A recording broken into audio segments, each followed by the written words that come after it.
पंडित यानी पंडित के साथ घूसखोर जैसा अपमानजनक विशेषण लगाकर बनी फिल्म पर हंगामा मच गया है।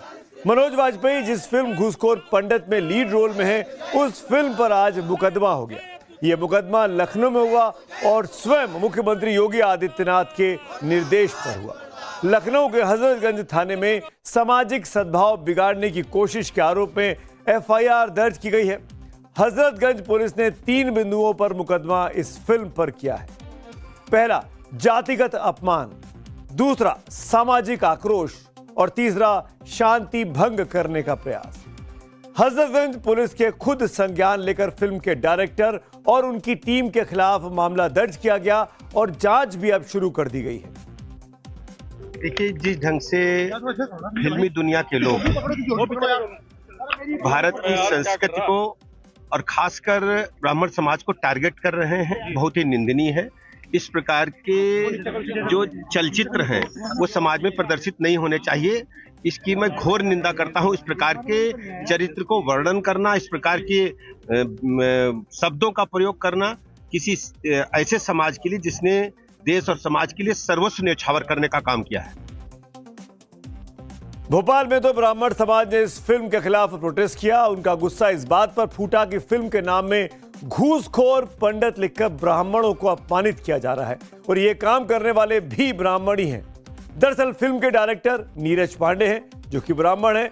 फिल्म में लीड रोल निभा रहे मनोज वाजपेयी भी ब्राह्मण हैं, लेकिन आंदोलनकारी ब्राह्मणों की अब मांग है कि इस फिल्म पर रोक लगाई जाए।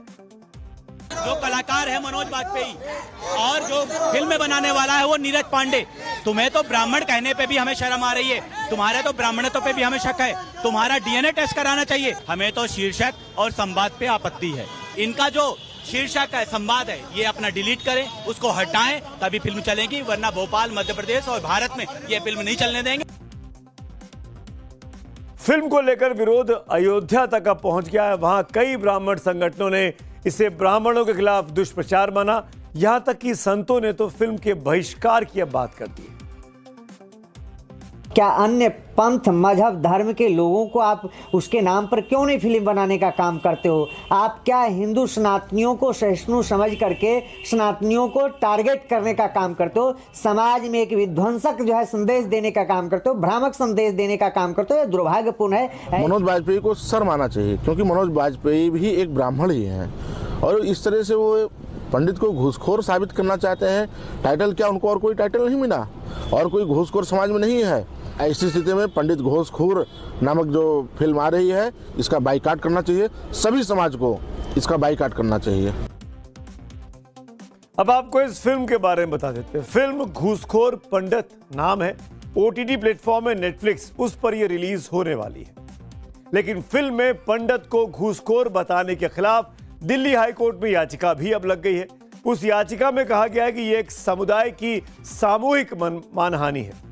इस धार्मिक सामाजिक पहचान को जानबूझकर भ्रष्टाचार और रिश्वतखोरी से जोड़ा गया है।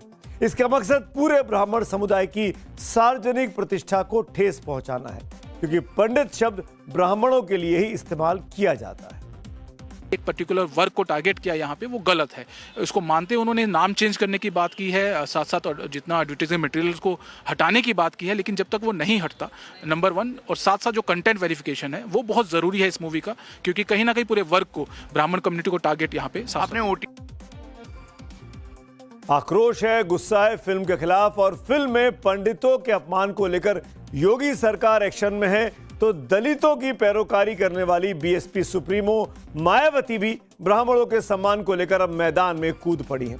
उन्होंने एक पोस्ट में एक्स पर लिखा है, ध्यान से देखिएगा, ये बड़े दुख व चिंता की बात है कि पिछले कुछ समय से अकेले यूपी में ही नहीं बल्कि अब तो फिल्मों में भी पंडित को घुसपैठिया बताकर पूरे देश में जो इनका अपमान व अनादर किया जा रहा है, जिससे समूचे ब्राह्मण समाज में इस समय जबरदस्त रोष व्याप्त है, इसकी हमारी पार्टी भी कड़े शब्दों में निंदा करती है। ऐसी जाति सूचक फिल्म पर केंद्र सरकार को तुरंत प्रतिबंध लगाना चाहिए।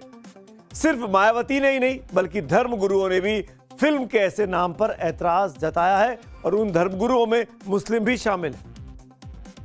हमें याद रखना चाहिए कि इस वक्त बॉलीवुड खत्म हो चुका है। अब बॉलीवुड वालों ने एक नया हरबा अपनाया है नफरत फैलाव का। ये नफरत फैलाने वाली ही फिल्में हैं और ये इस तरह की मूवियां बंद होनी चाहिए और इन पर रोक लगनी चाहिए।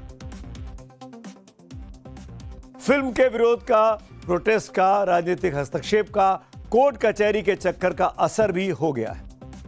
फिल्म प्रोड्यूसर नीरज पांडे ने आधिकारिक बयान जारी कर फिल्म को पूरी तरह काल्पनिक बताया।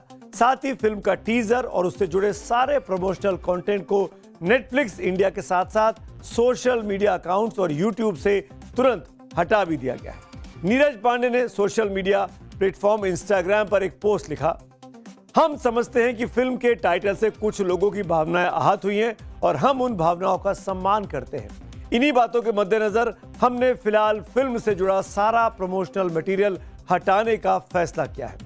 हमारा मानना है कि फिल्म को पूरी तरह देखकर और उसकी कहानी के संदर्भ में समझा जाना चाहिए, ना कि सिर्फ कुछ झलकियों के आधार पर उसे आंका जाए। मैं जल्द ही ये फिल्म दर्शकों के साथ शेयर करने के लिए उत्सुक हूं।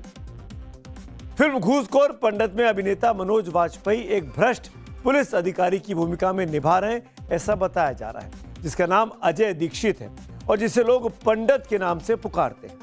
इसी आधार पर फिल्म का नाम घूसखोर पंडित शायद रखा गया होगा। अब बवाल मचा तो मनोज वाजपेयी ने भी सोशल मीडिया पर एक पोस्ट लिखा कि जन भावनाओं को समझते हुए फिल्म निर्माताओं ने प्रचार सामग्री को हटाने का निर्णय लिया है। फिल्म में मुंबई में उद्धव ठाकरे की शिवसेना ने मामला भी अब दर्ज करा दिया है। अब फिल्म का नाम बदलेगा कि नहीं बदलेगा तो क्या होगा ये तो बाद में पता चलेगा, लेकिन फिल्म के खिलाफ जन भावनाएं सड़कों पर जरूर उमड़ पड़ी। हालांकि किसी फिल्म पर ना ये पहला विवाद है और ना ही ये आखिरी विवाद है, ये भी आपको समझना चाहिए। आप याद कीजिए कि जब फिल्म पद्मावत आई थी तो करणी सेना ने कैसे गदर मचा दिया था। उन्हें लगा था कि रानी पद्मावती का अपमान है। उसी तरह एक और फिल्म आई थी बिल्लू बार्बर, तब उसका विरोध हुआ था, तब बार्बर शब्द को हटाया गया। प्रकाश झा की फिल्म गंगा जल में साधु यादव के नाम के किरदार पर बवाल मच गया था। उस वक्त बिहार में राबड़ी देवी की सरकार थी और उनके भाई का नाम साधु यादव था। उन दिनों साधु यादव की छवि बहुत ज्यादा विवादित मानी जाती थी, इसीलिए फिल्म में जब खलनायक का नाम साधु यादव आया तो बवाल मच गया। अक्सर ऐसा होता है कि कई फिल्मों में कभी कहीं नाम पर तो कहीं दूसरे कारणों से विवाद पैदा हो जाता है, लेकिन आप सोचिए कि क्या बगैर कंट्रोवर्सी पैदा किए कोई अच्छा नाम नहीं रखा जा सकता? क्या सामान्य नामों से अच्छी फिल्में या कंटेंट नहीं तैयार किया जा सकते? जैसे कि मैं आपको याद दिलाऊं, कुछ OTT के प्लेटफॉर्म पर बढ़िया देखने वाली चीजें हैं, उनके नाम कितने सिंपल हैं। गुल्लक, पंचायत, ये ऐसे सीरियल हैं, ऐसी सीरीज हैं जो सुपर डुपर हिट हुए हैं। क्यों हुए? क्योंकि उनका कंटेंट जानदार था, उनकी स्टोरी, उनके किरदार पर काम किया गया था, कोई विवाद नहीं था, पर इतना बढ़िया लिखा गया था इस पूरी सीरीज को कि शानदार, हर व्यक्ति को पसंद आई। तमाम फिल्में आती हैं जो अपने नाम से नहीं, कंट्रोवर्सी और जिज्ञासा और दिलचस्पी पैदा करती हैं, और ऐसी जो कंट्रोवर्शियल चीजें लगता है कई बार कि जानबूझकर की जाती हैं ताकि सस्ती लोकप्रियता मिल सके, क्योंकि अगर आप मार्केटिंग करने जाएंगे, फिल्म का प्रचार प्रसार करेंगे तो खर्चा होगा। कंट्रोवर्सी क्रिएट कर लो, आसानी से सारा काम हो जाएगा। फिलहाल घूसखोर पंडित के सारे प्रमोशनल मटेरियल जब फिल्म निर्माताओं ने हटा लिए हैं तो उम्मीद है कि मामला शांत पड़ जाएगा। लेकिन राजनीति अब शोर करने लगी है।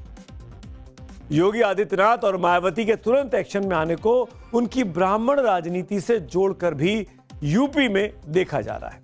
अगर मुख्यमंत्री योगी आदित्यनाथ की बात करें तो पिछले दिनों संगम मेला स्नान को लेकर शंकराचार्य अभिमुक्तेश्वरानंद के योगी सरकार पर लगातार हमले से यह आशंका जताई जा रही थी कि कहीं ब्राह्मण बीजेपी और खासकर योगी सरकार से नाराज न हो जाए। जिस तरह अभिमुक्तेश्वरानंद डिप्टी सीएम केशव प्रसाद मौर्य की पैरोकारी मुख्यमंत्री पद के लिए करने लगे थे, उससे भी ब्राह्मण वोटों के डेविएट होने की आशंका जताई जा रही थी। ब्राह्मण समाज से आने वाले यूपी के प्रशासनिक अधिकारी, आपको याद होगा, अलंकार अग्निहोत्री ने ब्राह्मण सम्मान को लेकर सरकारी पद से इस्तीफा दिया। उससे भी अटकलें लगाई गई कि कहीं ब्राह्मण यूपी में बीजेपी से नाराज तो नहीं चल रहे हैं। पिछले महीने आपको याद होगा लखनऊ में बीजेपी के 52 ब्राह्मण विधायकों की सीक्रेट मीटिंग से भी ये अटकलें लगी कि ब्राह्मण योगी सरकार से कहीं नाराज तो नहीं चल रहे हैं। लेकिन 100 सुनार की और 1 लोहार की। उसी तर्ज पर योगी आदित्यनाथ की सरकार में सबसे पहले घूसखोर पंडित पर एक्शन हो गया, मुकदमा दर्ज हो गया। आपको याद कराएं कि आज देश में तमाम राज्यों में तमाम मुख्यमंत्री हैं और कुछ राज्यों में तो चुनाव भी होने वाले हैं, जैसे बंगाल में, असम में, केरल में, तमिलनाडु में। लेकिन वहां के मुख्यमंत्रियों ने मुकदमा नहीं किया। वहां के मुख्यमंत्री को यह नहीं लगा कि ब्राह्मण उनसे नाराज हो जाएंगे। यूपी में, जो कि चुनाव 1 साल बाद होना है, वहां पर तुरंत यूपी के मुख्यमंत्री के कहने पर यूपी पुलिस ने मुकदमा दर्ज कर लिया। इसीलिए यूपी में ब्राह्मण वोटों की मदद का स्वाद मायावती भी चख चुकी है। उसके बारे में आपको याद दिला देता हूं। 2007 में यूपी में अरसे बाद पूर्ण बहुमत की सरकार बनी थी और वो मायावती की सरकार थी। तब ब्राह्मणों की पहली पसंद मायावती मानी गई। उस दौरान बीएसपी ने नारा दिया कि ब्राह्मण शंख बजाएगा, हाथी बढ़ता जाएगा, और हाथी आगे बढ़ा भी। हाथी यानी बीएसपी का चुनाव चिन्ह। अब मायावती एक बार फिर सक्रिय हुई हैं और वो चाहती हैं कि 2007 वाला वोट समीकरण 2027 में भी वो दोहरा ले। तब दलितों और मुसलमानों के साथ मायावती को ब्राह्मणों के वोट भी जमकर मिले थे। लेकिन 2017 से ब्राह्मणों की पहली पसंद उत्तर प्रदेश में बीजेपी बनी हुई है। लगता है उसी छटके हुए वोट बैंक को अपनी झोली में वापस लाने के लिए मायावती अब कोशिश कर रही हैं। और योगी ने तो एक्शन करके पंडित जी के सम्मान वाला दांव पहले ही चल दिया। अब विपक्ष भी ये कह रहे हैं कि फिल्म का नाम ब्राह्मणों का अपमान कर रहा है। जो माहौल है देश में, खास करके पहले तो धर्म के आधार पे हो रहा था, अब जातिवाद पे हो रहा था। यूजीसी गाइडलाइंस भी इतनी डिस्क्रिमिनेटरी आई थी। उस माहौल में ऐसी टाइटल्स, फिल्म के टाइटल्स लाना, हाउ इज इट राइट? देश की राजनीति में ब्राह्मणों की अहम भूमिका रही है, आज भी है। अब तक देश में 14 प्रधानमंत्री ऐसे हुए हैं कुल मिला के, जिनमें 6 प्रधानमंत्री ब्राह्मण समुदाय से आते हैं। और इन 6 का अगर आप कुल कार्यकाल जोड़ लें तो आज़ादी के 75 में से 50 सालों तक ब्राह्मणों ने देश पर के प्रधानमंत्री रहे। अगर स्पेसिफिकली यूपी की करें तो 21 मुख्यमंत्रियों में 5 ब्राह्मण हुए हैं और उनका कुल कार्यकाल 17 साल का रहा है। हालांकि ये भी एक सच्चाई है कि 1989 के बाद यानी पिछले 36 सालों से कोई ब्राह्मण उत्तर प्रदेश का मुख्यमंत्री नहीं बन पाया है। लेकिन सवाल है कि जाति को लेकर इतना आग्रह क्यों होना चाहिए? हमारा संविधान कहता है कि भारत एक सेक्युलर स्टेट है। सेक्युलर का मतलब सिर्फ धर्मनिरपेक्षता से नहीं बल्कि जाति निरपेक्षता से भी होना चाहिए। यह जाति का भेद किए बगैर सबको बराबरी का अधिकार देता है। लेकिन हिंदुस्तानियत और इंसानियत से ज्यादा जाति को लेकर हमारा खून गाढ़ा हो जाता है। हालांकि इस बीच जाति की उच्चता की दीवार को तोड़ते हुए एक आदिवासी महिला भारत की प्रथम नागरिक यानी राष्ट्रपति हैं। दलित समाज से आने वाली 2 हस्तियां राष्ट्रपति रह चुकी हैं, के.आर. नारायणन और रामनाथ कोविंद। ओबीसी तबके से आने वाले नरेंद्र मोदी देश के प्रधानमंत्री हैं इस टाइम। फिर भी जाति हमारे समाज को जड़ता की जंजीरों में बांध कर रखी हुई है। जब जाति जाति की रट लगी हुई हो तो महाभारत के महान योद्धा कर्ण को आधार बनाकर रश्मि रथी में राष्ट्रकवि रामधारी सिंह दिनकर ने जो लिखा था उसको हम आपको याद करवाना चाहेंगे। मैं वॉल पर लिए चलता हूं आपको, और रश्मि रथी की वो जो कविता है जो रामधारी सिंह दिनकर साहब ने लिखी वो आज पढ़ लेनी बहुत जरूरी है।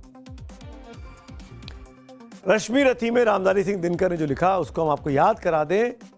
जब ये घटना तब की है जब कुरुराज कुमारों की शस्त्र विद्या की परीक्षा हो रही थी तो कर्ण भी वहां पहुंचे। जब कर्ण ने अर्जुन को शस्त्र प्रतियोगिता के लिए ललकारा तो गुरु कृपाचार्य ने कर्ण की जाति पूछ ली थी। तब कर्ण ने जो कहा उसे अपने शब्दों में दिनकर ने कुछ इस तरीके से लिखा है। जाति जाति रटते हैं वो जिनकी पूंजी पाखंड, मैं क्या जानू जाति, जाति है मेरे भुजदंड। ऊपर सिर पर कनक छत्र, भीतर काले के काले, शर्माते हैं नहीं जगत में जाति पूछने वाले।